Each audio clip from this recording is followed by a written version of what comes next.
สวัสสดีวัสดีค่ะค่ะหลิงหลิงควงค่ะรับบทเป็นตะวันค่ะ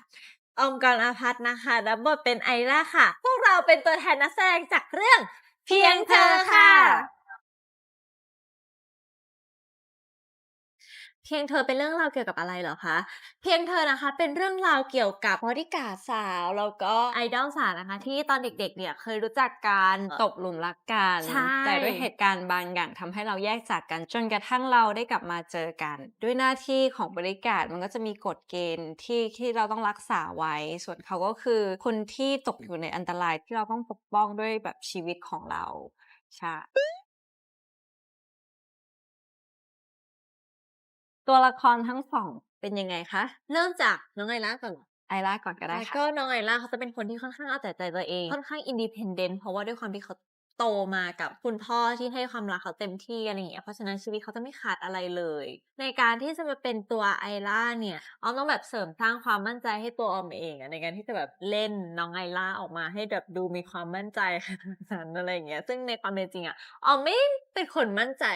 เราอาจจะต้องพกความมั่นใจจากบ้านไปเยอะๆอะไรอย่างเงี้ยแล้วก็อืมไปฝึกเต้นฝึกร้องเล็กน้อยค่ะอืม ของพี่ตะวันเป็นยังไงบ้างคะ ก็ต้องบอกว่าไอร่าทำได้ดีนะส่วนตะวันก็คือเป็นตัวละครที่รักความถูกต้องถึงแม้ว่าเขาจะอยู่ในสิ่งแวดล้อมที่แบบไม่ได้สนับสนุนเขาขนาดนั้นแต่ว่าเขาดีด้วยตัวของเขาเองอะมีความคิดเป็นของตัวเองชอบช่วยเหลือคนอื่นแล้วก็ใจดีกับคนรอบข้างจนกระทั่งเจอผู้หญิงคนหนึ่งที่ทำให้เขารู้สึกว่าการปกป้องคนน่ะเป็นสิ่งที่เขาแบบอยากทำส่วนการเตรียมตัวเกี่ยวกับตะวันหลิ่งต้องไปเรียนแอกชันเพราะว่าด้วยความเป็นบริการดมันจะต้องแข็งแรงมากก็จะมีแบบต้อง keep workout มีไปเรียนยิงปืนต่อสู้ด้วยมือเปล่าอะไรต่างๆ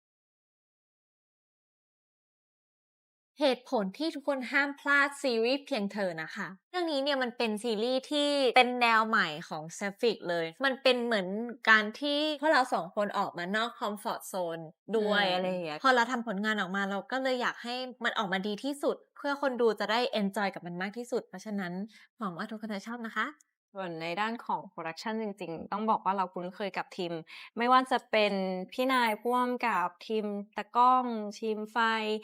แม่ๆช่างแต่งหน้าสไตลิสต์ทุกคนก็คือสนิทกันเพราะฉะนั้นแบบเราทำงานแบบไว้ใจกัน100%พี่นายเป็นคนที่ทำงาน detail เยอะมากถ้าอะไรที่ไม่ได้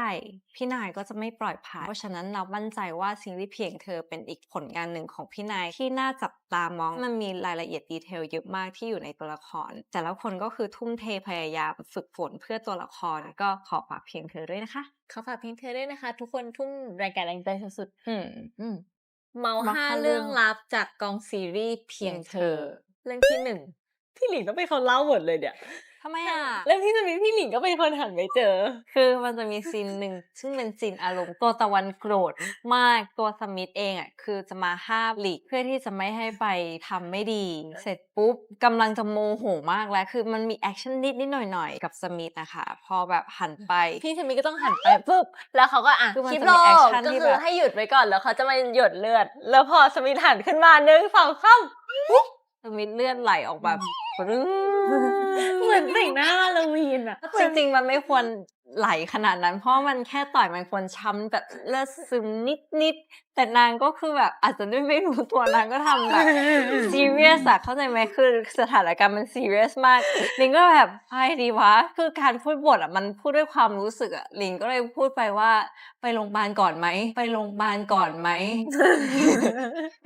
เรื่องต่อมานะคะเรื่องบะหมี่กึ่งสำเร็จรูปและหมูสับของเขาคือว่าออมอะเป็นคนทำกับข้าวไม่เป็นและทีเนี้ยสิ่งนั้นน่ะมันจะต้องเหมือนออกรายการทำกับข้าวเขามี tie in ใช่ไหมล่ะบะหมี่กึ่งสำเร็จรูปออมก็ต้องนั่งทำกับข้าวแล้วมันเป็นเหมือนแบบผัดกะเพราอะถึงเวลาใส่หมูอะออมเทหมูลงไปทั้งถ้วยใหญ่ คือจริงๆ เขาเตรียม ถ้วยใหญ่ วัตถุดิบมาให้แล้วทุกอย่างคือเตรียมมาให้หมดแล้วเนาะ กะว่าวางช้อนไว้ข้างๆเขาก็อาจจะรู้เนาะว่า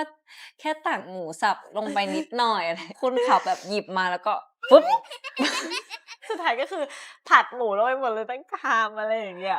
คือด้วยที่ว่าตอนนั้นน่ะหลิงอะผอมลงก็ได้รับคำสั่งคด คุณดิว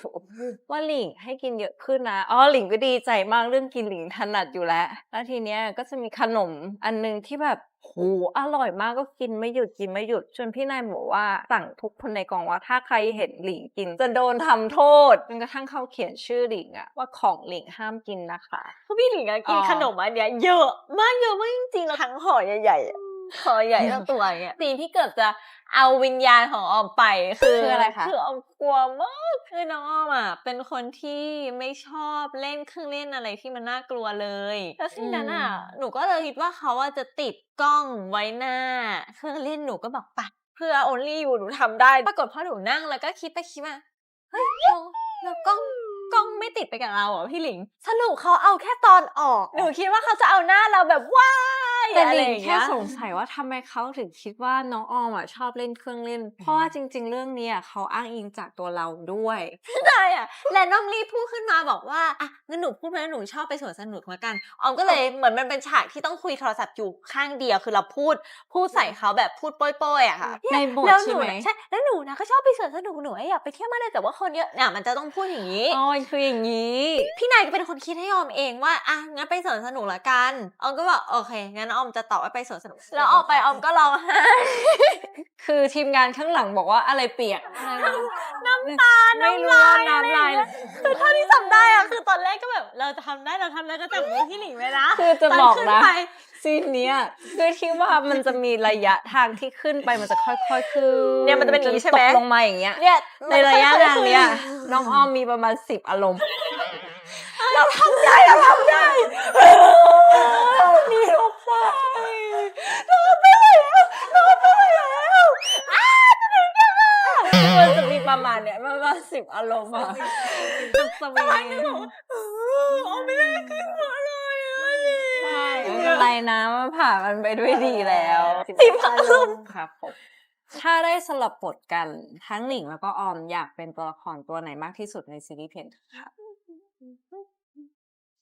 อยากเป็นสมิธอะ อยากเป็นสมิธหรอเพ ดู ราะอะไร ตล อ่ะ กดีดูปอกแปลกอยากเป็นแวมไพร์